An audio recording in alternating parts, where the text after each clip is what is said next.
first of all, how has quarantine, what does this past year look like with 2 small kids running around and a lot of craziness for you guys? Yeah. Well, yeah. Thankfully, we're in a house where I have an office I can shut the door and go into, and then Jill's basically thrown to the wolves, but I try and help as much as I can.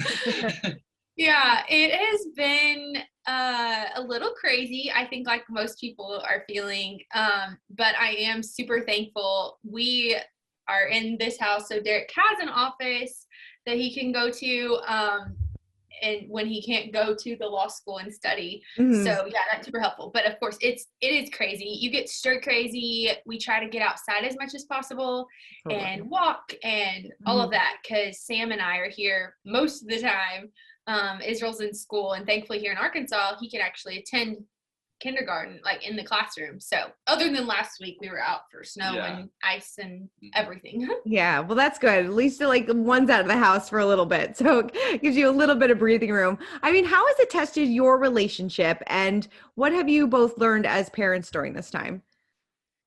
Yeah, I think it's really helped us grow. We've learned a lot about each other, and we've only been married for 6 years, but I feel like just the character of our marriage up to this point has been pretty crazy already, just because of all the experiences we've gone through. So to us, it's almost just like, at least to me, it's just like one more crazy adventure. I mean, there are definitely stressors, I think, that everybody's facing right now, where it's like you have to make those decisions that you didn't have to make before, where it's like, oh, you know, maybe there's like, you would really like to get together with somebody for coffee, but you're like, okay, do I jeopardize my, you know, social distancing and like my circles? So we're always constantly like, okay, we're keeping our circles small. So how do we, like, I know for me personally, like as a mom right now too, and with him in law school and finals and midterms and all of those things, like I'm always like, okay, do I loosen up my circle a little bit and then jeopardize my inner circle, who I won't, then I'll have to, you know, quarantine and all that for 2 weeks possibly, and like, do I want to risk that? Do I not? Just, you know, it's like all that extra layer of stress that's very real, and like so yeah, I think we talk about in terms of like a threshold, like there's a lot of things that people can handle, but it's not that any one thing is really, really hard. It's just that, like, is it another hard thing on top of 5 other hard things? So we're feeling it definitely like everybody else. I mean, it's we've gotten in more fights probably because of it.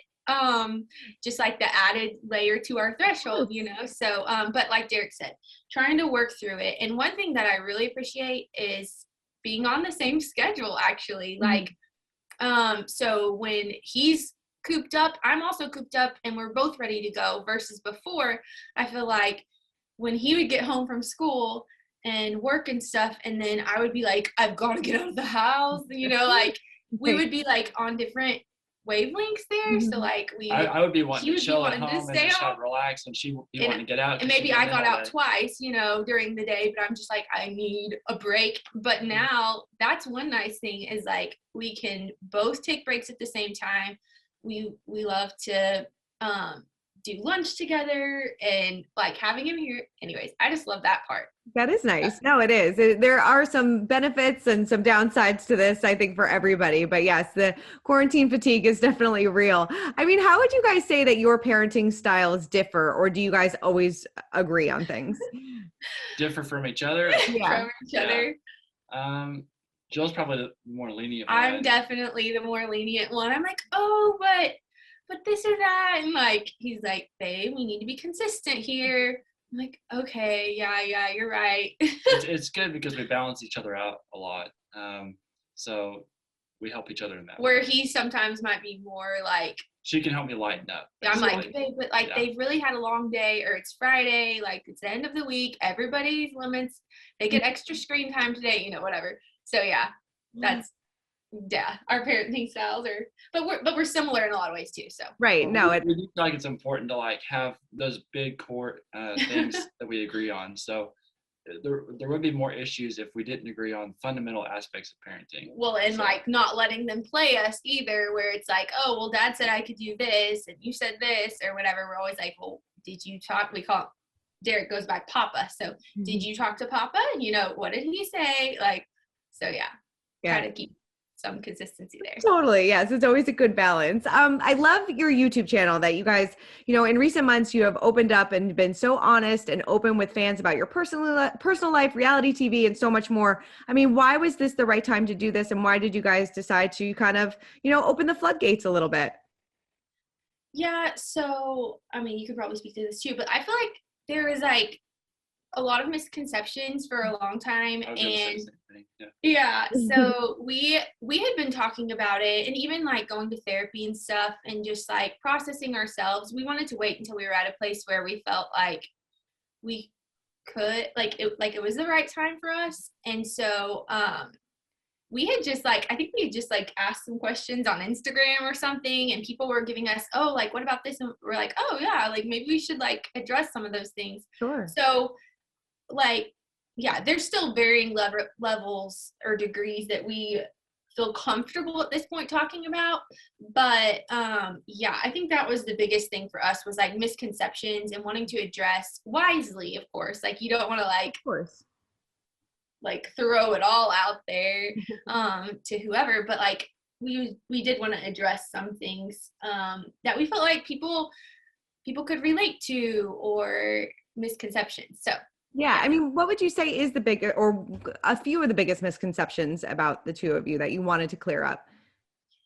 I think just the idea that like what you see is what you get, that, you know, that people have this, I mean, our closest friends and obviously our family like know us the best, but people have this idea of who we were based on a filter through reality TV, maybe. Or social media. Or social media. So even in that way, others can relate, like in thinking, oh, well, this person on their Instagram only posts about food, and like they must always be eating, like, but maybe in reality, they just every Friday, they want to post one picture, and somebody thinks this is like their all day, every day, this is all they do or something.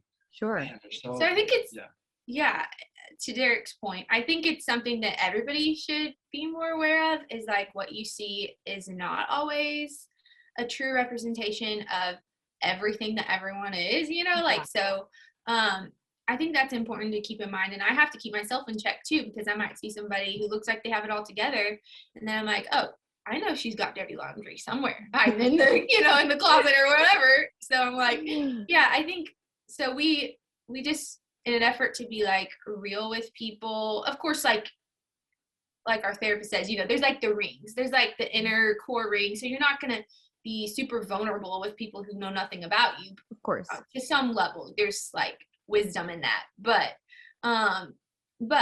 like not to have a facade and stuff. So yeah. I mean, you know, you mentioned therapy. I mean, how has it changed your marriage, you know, over the course of however many months that you guys have done it? It seems like it's really helped. It has. Yeah. It has been therapy so for years now. good. Yeah. We it was one of those things where we knew therapy was helpful, but until we got to like the point where we were like desperate, where we really needed it, we didn't venture out to like actually sign up for it and start that. So, I mean, yeah, it's been so helpful just learning to communicate as a couple, attuning, like they like to call it, and knowing your triggers, knowing those things, like, even if you don't have some big reason that you feel like you need to go, I mean, for us, we did, but like, it's just super it's helpful. Helped, like, recognize things for what they are and address them instead of just have an unhealthy reaction to them.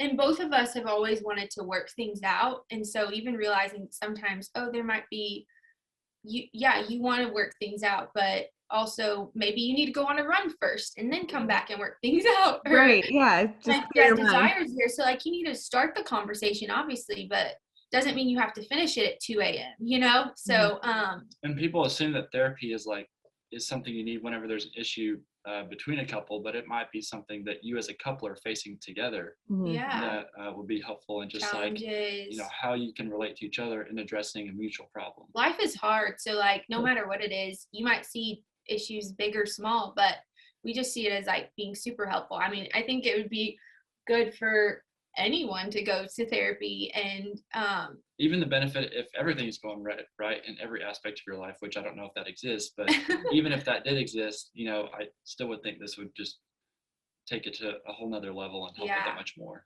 Sure, totally. I mean, I don't know if it's too personal, but like, can you say like what the big reason was that you wanted to start this in your marriage, or, you know, what, you know, why did you guys want to take that step to therapy? Yeah, so we were just having a lot of chats. We had had a lot of transition in our lives. We had been living overseas where there was a lot of trauma, I think, there related to just the environment that we were living in.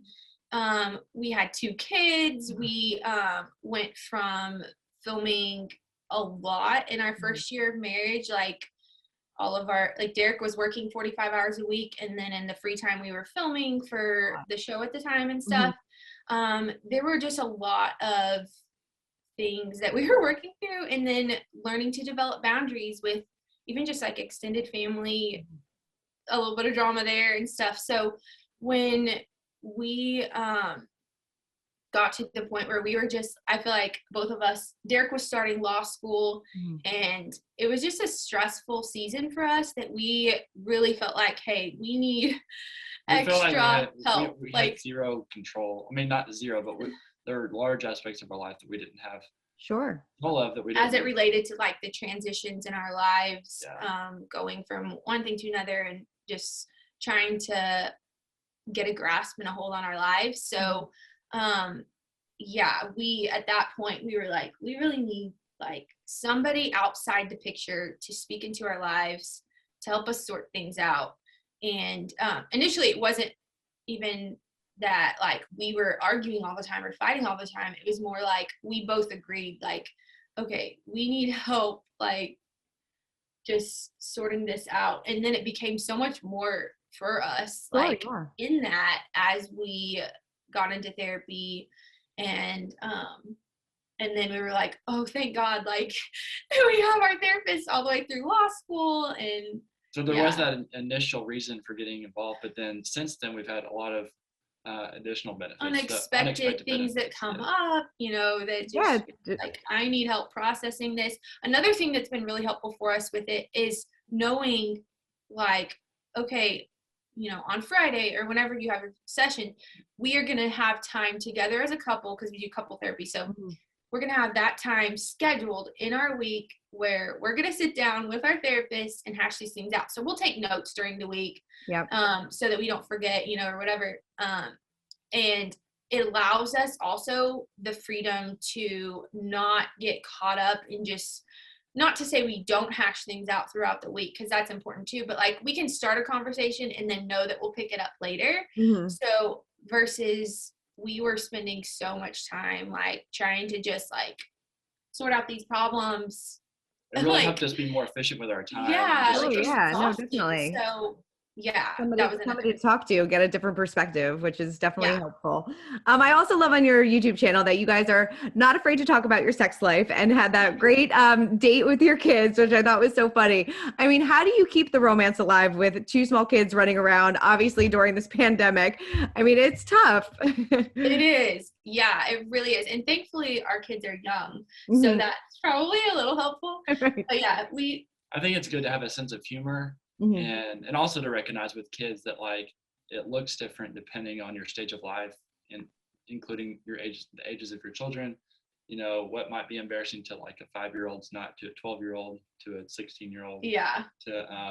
And then just really prioritizing them and like, you know, in their hearts. But then on top of that, just having fun as a family.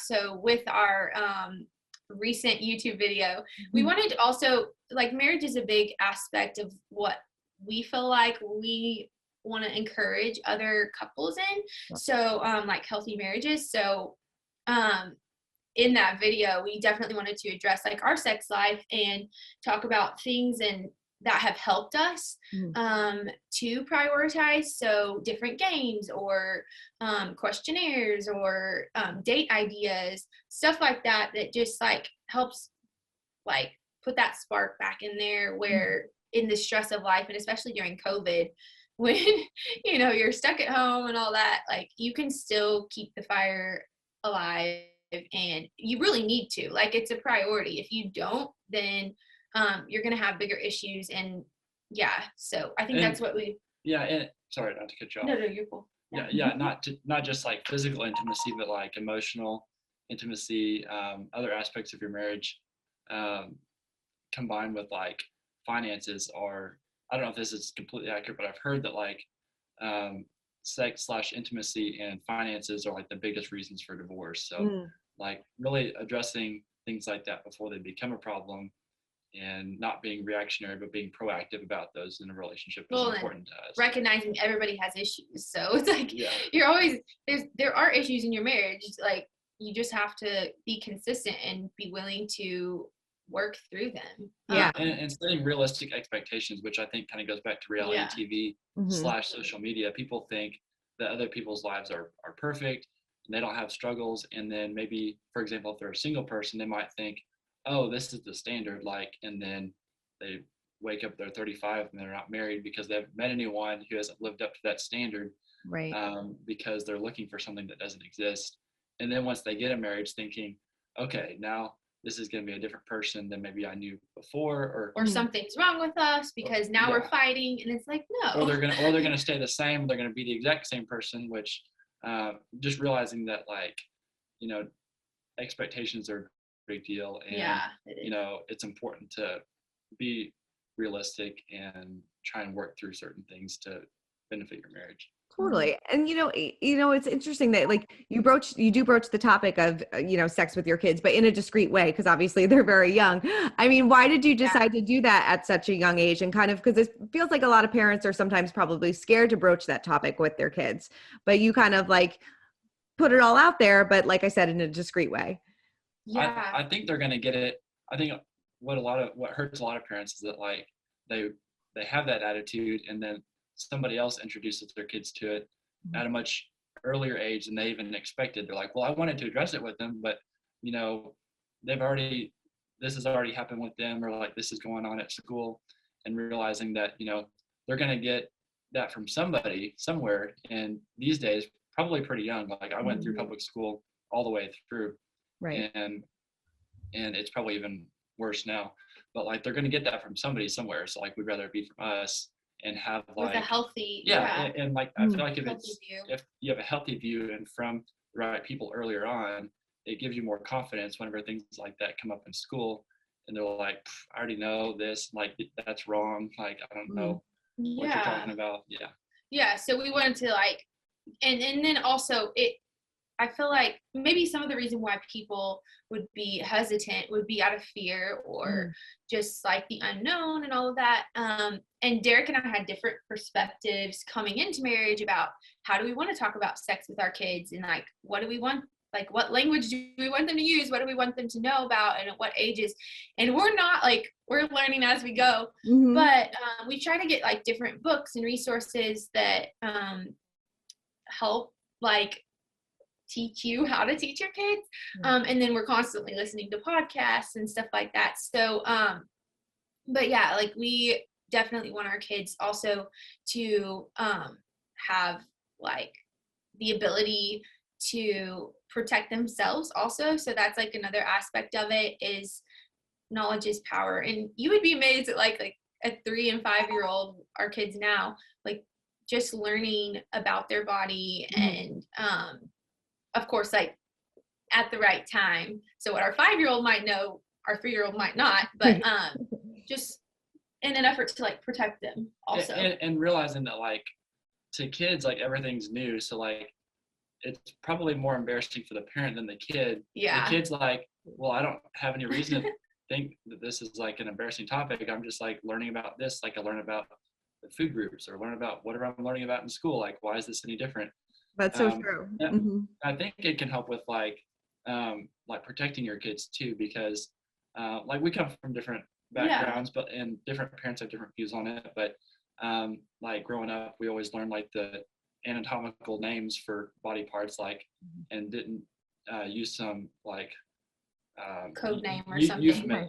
Colloquial name or euphemism or whatever for like which I think can protect against abuse, because then whenever kids talk about things, then people might not know what they're talking about. But if you're open and honest with your kids, and you don't want to scare them, but like at the same time, there's balance. Yeah. One, they like feel comfortable talking to you, and then two, like if they say something happened, like it's very clear what happened. Anyone around, a teacher, somebody would know. So right, of course. Yeah, no, and we have even like stuff that we try to protect, even in our home. Like we have like and again, it's not like a cure-all, fix-all, but like even just like in our bathroom, we have like a little sign, like my body rules, like just if there's a babysitter here in our home, like they're gonna see that too.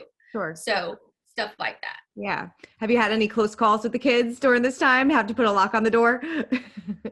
Oh yeah, well, we've talked about that. We're like, we really need to get, oh my goodness, yeah, the boys, they like learn how to unlock our door.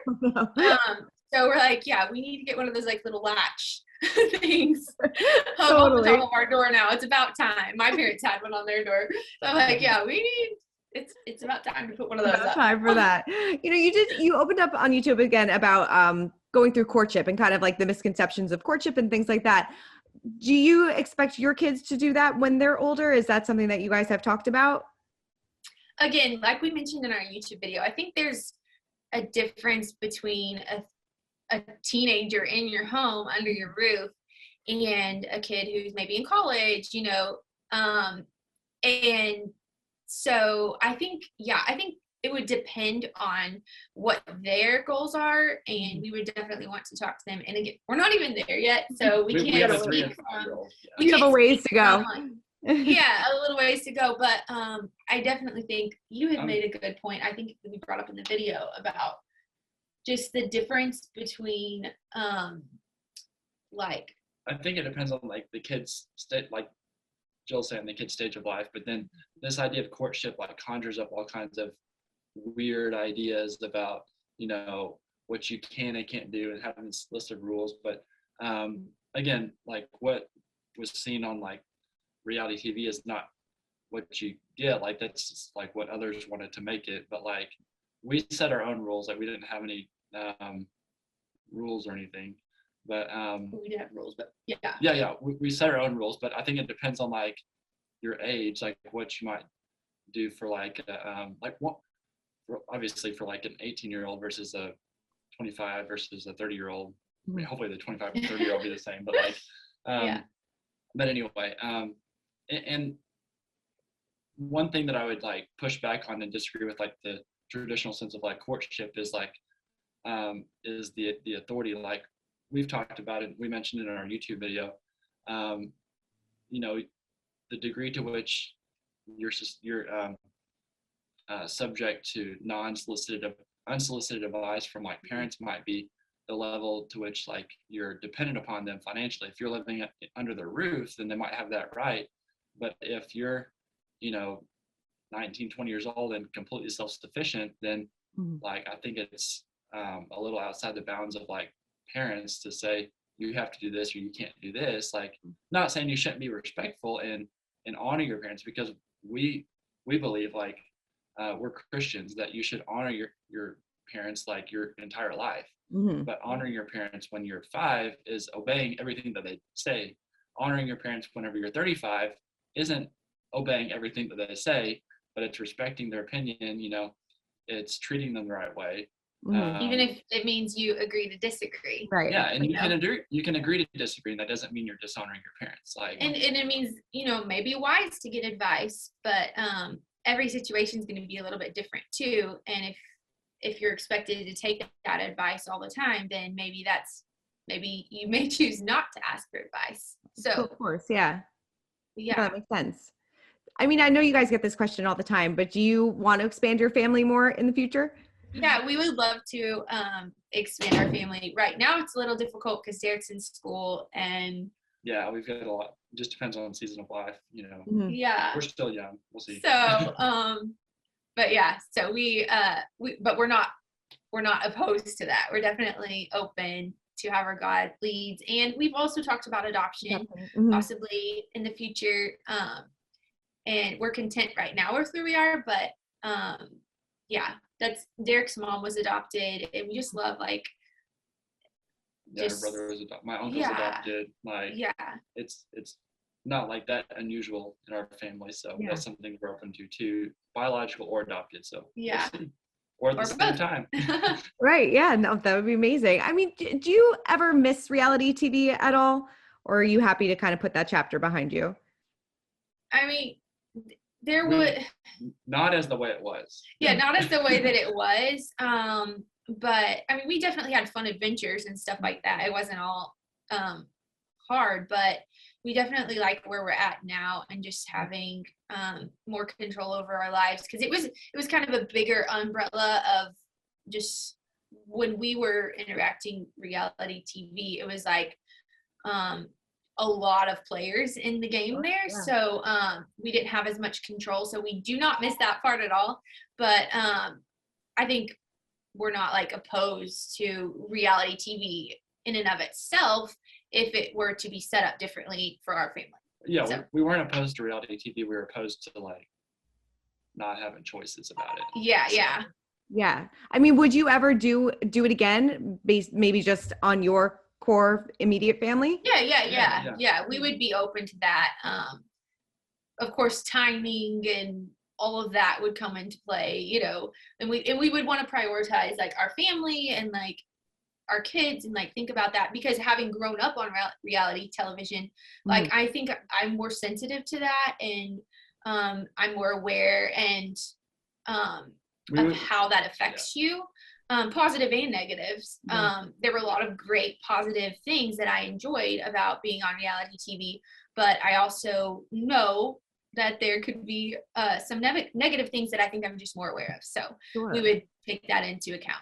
Was it a really hard decision to leave the show? Was that something that you guys, you know, kind of grappled with for a long time?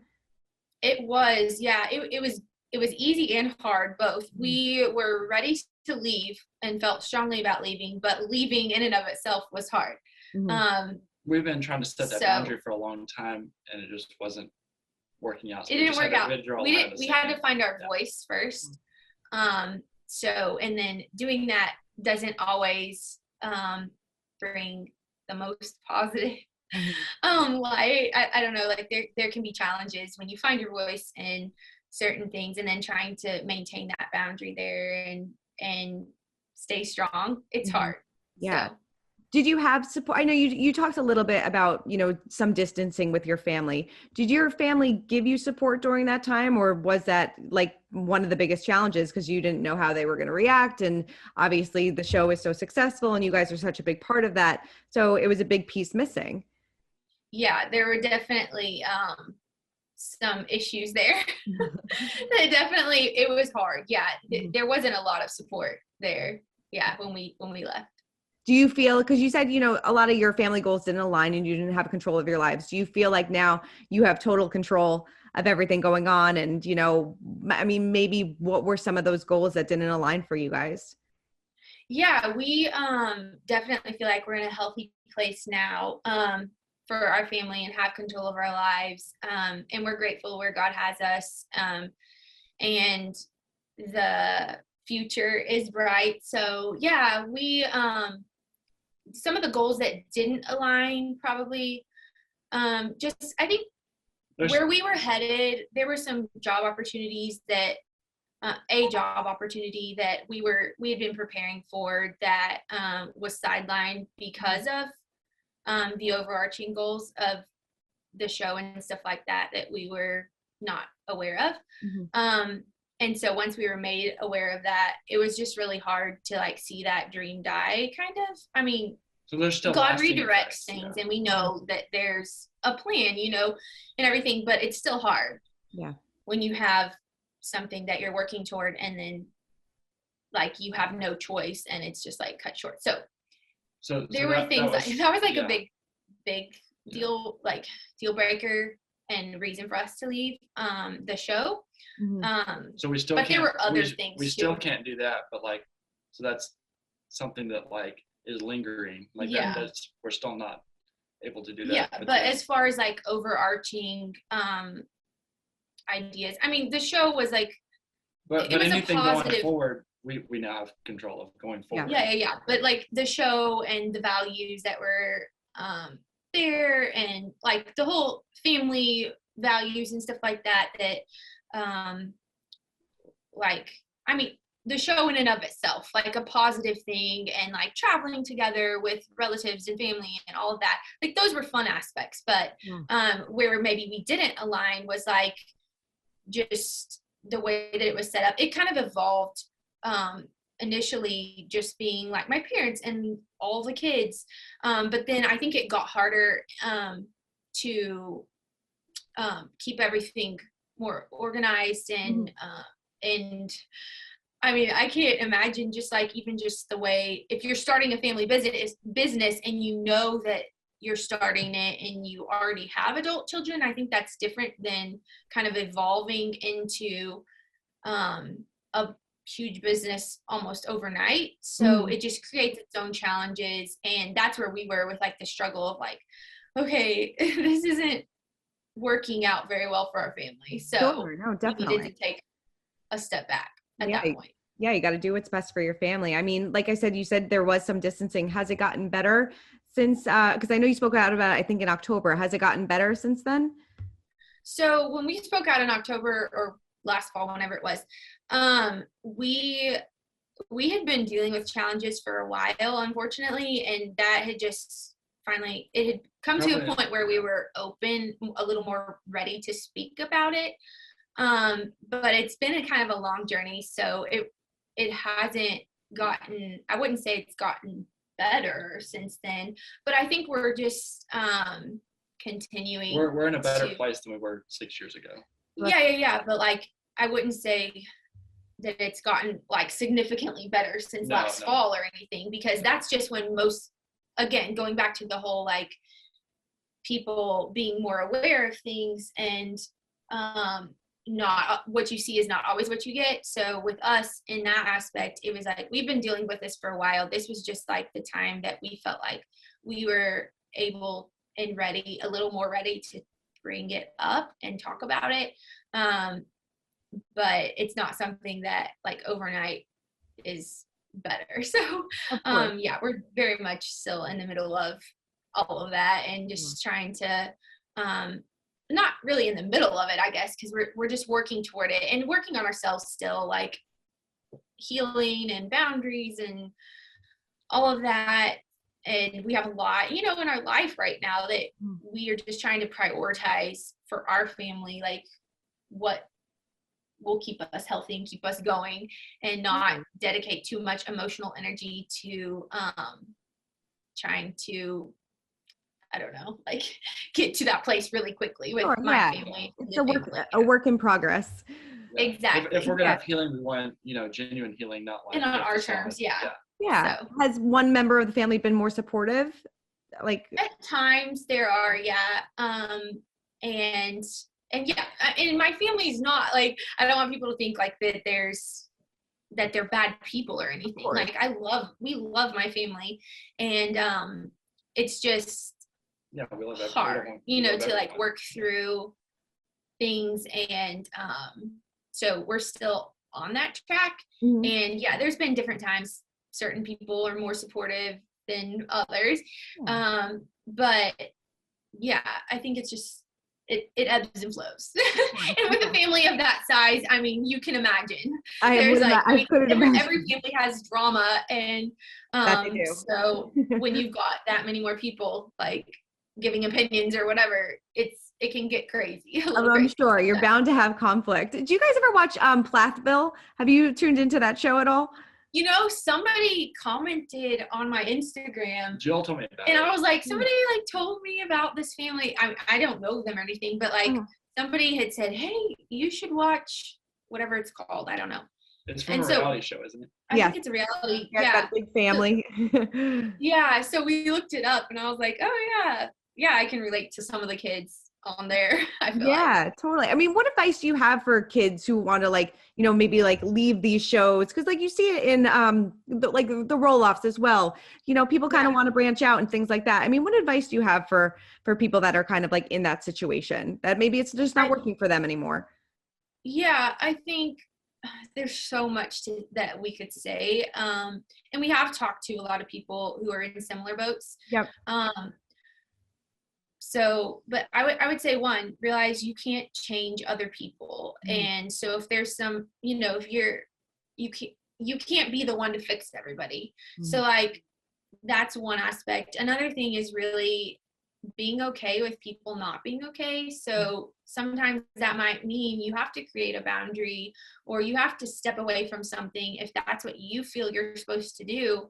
And that's okay. Like everybody might not be happy with you, but that's life. And that's part of becoming your own person too. And doing what's best for your family is like realizing that. And that's something that's been so valuable in therapy, is like finding your voice. And I mean, people say that loosely all the time, I feel like, but it really is a thing. And so my biggest recommendation would be find a therapist. Like they're going to help you sort through that and tell you that most of the time you're not crazy, like for those feelings and stuff. And it's not just like finding somebody who will be your yes person, because our therapist will tell us when things are off too, and like, oh, maybe you shouldn't have said it this way, or whatever. But yeah, I think it's hard.